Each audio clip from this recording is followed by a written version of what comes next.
అలసిన మీ శరీరానికి శక్తి, బలం, ఆరోగ్యం కావాలా? Second shilajit resin.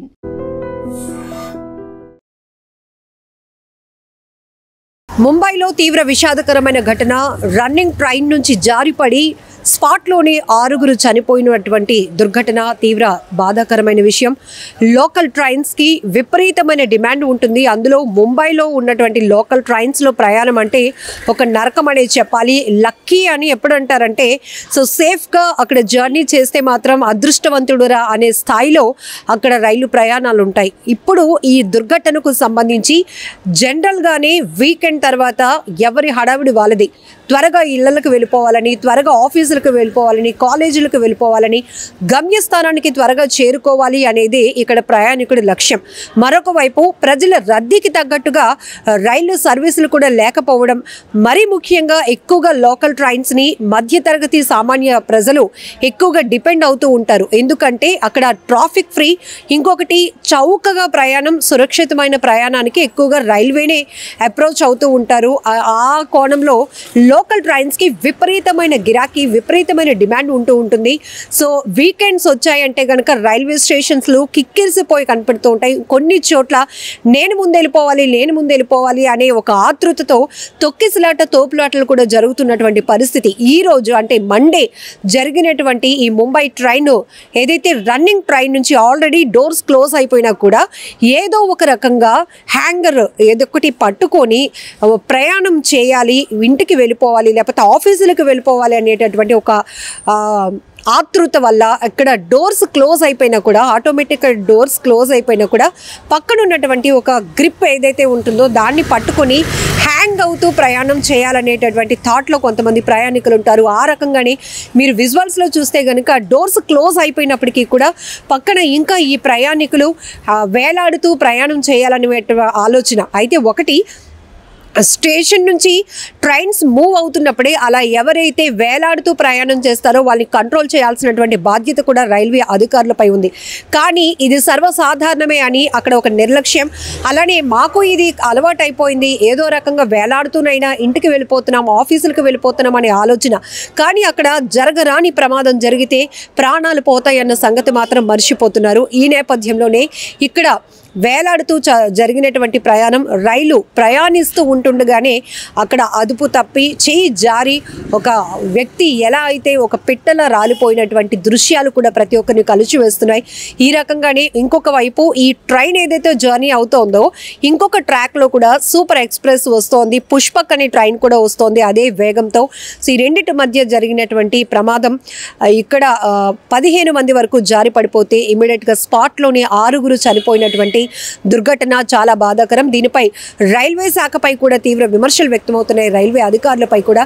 ఎందుకంటే ప్రయాణికుల సర్వీస్ అందించడంలో రైల్వే ఎప్పుడు ముందుంటుంది అని చెప్పుకోవడమే కాదు, పబ్లిక్ ప్రయాణికుల సంఖ్యకు, ప్రయాణికుల రద్దీకి తగ్గట్టుగా ఈ సర్వీసుల సంఖ్య కూడా పెంచాల్సిన అవసరం ఉంది. ముంబై లోకల్ ట్రైన్స్ పరిస్థితి ప్రతిసారి అంచనా వేస్తున్న అధికారులు దానికి ఒక సొల్యూషన్ మాత్రం వెతకట్లేదు. ఇలాంటి ప్రమాదాలు జరిగి 5, 6 ప్రాణాలు కోల్పోతే ఏదో దిగ్భ్రాంతి వ్యక్తం చేయడం తప్ప దీనికి పరిష్కారం ఏంటి అనేది కూడా వ్యక్తమవుతోంది. ఎక్కువ శాతం ముంబైలో లోకల్ ట్రైన్స్కి విపరీతమైన డిమాండ్ ఉంటుంది. ఇక్కడ కూడా ఇది ఠానే జిల్లాలోని ముంబ్రా అలాగే దివా మధ్య జరిగినటువంటి ఈ దుర్ఘటన. సో అటు ఒక ట్రైన్ వస్తుంది, ఊహించడానికి చాలా భయం వేస్తుంది. ఒక ట్రైన్లో ప్రయాణిస్తున్నారు, అది కూడా ఆ ట్రైన్లో స్పేస్ లేకపోవడం వల్ల, చోటు లేకపోవడం వల్ల ఏదో రకంగా ప్రయాణం చేయాలి, ఏదో రకంగా గమ్యస్థానానికి చేరుకోవాలని ప్రయాణికుడి ఆలోచన కూడా ఇక్కడ ప్రమాదాలకి కూడా కారణమవుతుంది. మరొక వైపు రైల్వే అధికారుల నిర్లక్ష్యం ఎక్కువగా ఉంటుంది. ఎందుకంటే ఈ పరిస్థితులు చూస్తున్నప్పటికీ కూడా ఇంకా సెలవుల టైంలో కానీ వీకెండ్స్ టైంలో మాత్రం ఒక జాతరను తలపిస్తూ ఉంటున్నాయి స్టేషన్స్ అన్ని.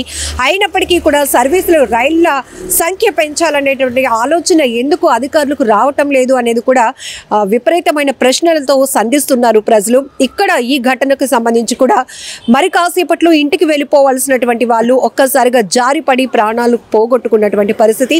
ఈ 6 స్పాట్లో 6 ఎవరైతే చనిపోయారో అందులో ఒక కానిస్టేబుల్ కూడా ఉన్నారు. ఆ కానిస్టేబుల్ డ్యూటీకి వెళ్ళటానికి ప్రయాణం అయ్యారు. కానీ ఆయన కాసేపట్లో విధులకు చేరుకుంటాను అనుకున్నారు, కానీ ఇలా తన ప్రాణాలు పోతాయి, కుటుంబంలో విషాదం నెలకొంటుందని మాత్రం ఊహించుకోలేకపోయారు.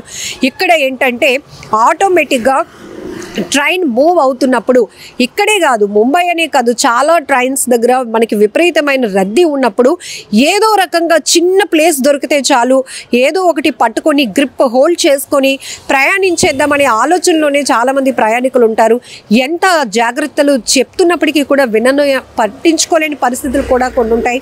కానీ ఈ రద్దీ, ఈ క్రౌడ్, ఈ ట్రైన్ జర్నీ మాకు అలవాటే. ఎందుకంటే ముందు మేము చేరుకోవాల్సిన ప్లేస్కి వెళ్ళాలి, ఇది ఒకటే మా ముందున్నటువంటి టాస్క్ అనే ఆలోచనతో ఉండే వాళ్ళకు కూడా రైల్వే అధికారులు ఇవి కూడా దృష్టిలో పెట్టుకోవాల్సినటువంటి అవసరం ఉంది. అసలు లోకల్ ట్రైన్స్లో ప్రయాణం అంటేనే నరకం చూస్తున్నామనే అభిప్రాయాలు కూడా వ్యక్తమవుతున్నాయి. ఒక టాస్క్, ఎందుకంటే ఈరోజు హ్యాపీగా లోకల్ ట్రైన్లో జర్నీ చేసి మనం ఆఫీస్కి వెళ్ళిపోయాము అంటే నిజంగా లేదో సక్సెస్ సాధించినంతగా ఫీల్ అయ్యే పరిస్థితులు. ఎందుకంటే విపరీతమైన క్రౌడ్, విపరీతమైన రద్దీ ఉంటుంది. చిన్నపిల్లలు, పెద్దలు, ఇక యూత్ అయితే మీకు తెలిసిన విషయమే, ఏదో రకంగా వెళ్ళిపోవాలనే ఆలోచన, ఒకరి హెల్ప్తో ఒకరు చేతులు పట్టుకొని కూడా వెళ్ళిపోయిన సందర్భాలు ఉంటాయి. ఈ రకంగా రన్నింగ్ ట్రైన్ నుంచి జారిపడి స్పాట్లోని 6 చనిపోయినటువంటి దుర్ఘటన చాలా బాధాకరం. ఇప్పటికైనా ఇలాంటి ప్రమాదాలు జరగకుండా వీటిని కంట్రోల్ చేయాల్సినటువంటి అవసరం చాలా ఉంది. మళ్ళీ ఇలాంటివి మాత్రం రిపీట్ కాకుండా ఉండాలని ప్రతి ఒక్కరు కోరుకుంటున్నారు. మరొకసారి ఈ రైలు ప్రమాదం విషయంలో మాత్రం ఇక్కడ 2 ట్రైన్లు అదే స్పీడ్తో వెళ్తూ ఉండటం, అక్కడ డోర్స్ క్లోజ్ అయిపోయి లోపల ట్రైన్లో ప్లేస్ లేక బయటన వేలాడుతూ ప్రయాణిస్తున్నటువంటి వాళ్ళ గుండెలు ఎంత అదిరిపోతాయి చెప్పండి. ఇక్కడ వాళ్ళు కూడా జాగ్రత్త తీసుకుని ఉంటే బాగుంటుంది. ప్రాణాలకు మించి ఏది ఉండదు కదా. కాకపోతే ఏదో రకంగా ప్రయాణం చేసేయాలి, డోర్స్ క్లోజ్ అయిపోయినా కూడా మనం వెళ్ళిపోవాలి అనే ఒక ఆలోచన కూడా ఇక్కడ ఆ తొందరపాటు అనాలో లేకపోతే పరిస్థితుల ప్రభావం అనాలో తెలియదు. మొత్తానికి 6 ఒకే దుర్ఘటనలో ప్రాణాలు పోగొట్టుకోవటం అనేది చాలా బాధాకరమైన విషయం. ఇది రైల్వే అధికారులకు, రైల్వే శాఖకు ఒక కనువిప్పు కావాలని అయితే ప్రయాణికులు ఎక్కువ శాతం డిమాండ్ చేస్తూ ఉన్నారు. ఇక లోకల్ ట్రైన్స్ వీకెండ్లోనే ఇలా ఉంటే, ఎక్కువగా ఈ ఫెస్టివల్ టైమ్స్లో అయితే మాత్రం ఇంకా విపరీతంగా క్రౌడ్ ఉంటుంది. అసలు ఇసుకేస్తే రాలనంతగా ప్రయాణికులు స్టేషన్స్లో గుమికూడుతున్నారు. అంటే అక్కడ తోపులాటలు జరిగి కూడా ప్రాణాలు పోగొట్టుకుంటున్నటువంటి పరిస్థితులు కూడా ఉంటాయి. కాబట్టి ఈ రద్దీని దృష్టిలో పెట్టుకొని, ప్రయాణికుల సురక్షితాన్ని, సేఫ్ జర్నీని దృష్టిలో పెట్టుకొని సామాన్య మధ్యతరగతి ప్రజానికానికి రైల్వే సేవలు మరింత దగ్గర అవ్వాలి, మరింత అంటే విస్తృతంగా సేవలు అందాలి అంటే ఖచ్చితంగా రైళ్ల సర్వీసులు సంఖ్య పెంచాలి అనేటటువంటి డిమాండ్ కూడా వ్యక్తమవుతోంది. ఏదేమైనా ఈ దుర్ఘటన చాలా బాధాకరం. ఈ ఘటనపై మీరేమంటారో కూడా కామెంట్లో తెలపండి. నిజంగా ప్రస్తుతం ఉన్నటువంటి సమాజం దేనికి ప్రయారిటీ ఇస్తుంది? ఆర్థిక సంబంధాల చుట్టూ మాత్రమే తిరుగుతుంది. మళ్ళీ ఎన్నికలంగానే చాలా విరక్తి కలుగుతుంది. మంచి అనిపిస్తుంది కదా, లేడీస్ కూడా ఛాలెంజింగ్ జాబ్స్ చేసినప్పుడు చాలా బాగుంటది. ట్రాఫిక్ అసిస్టెంట్స్ గా నియమించిన ట్రాన్స్జెండర్స్ అందరితో సాల్యూట్ చేయించుకుంటున్నారు. ఫుడ్ డెలివరీ ఇవ్వటానికి వెళ్ళినటువంటి డెలివరీ బాయ్ అనిల్ పై కళ్ళ ముందు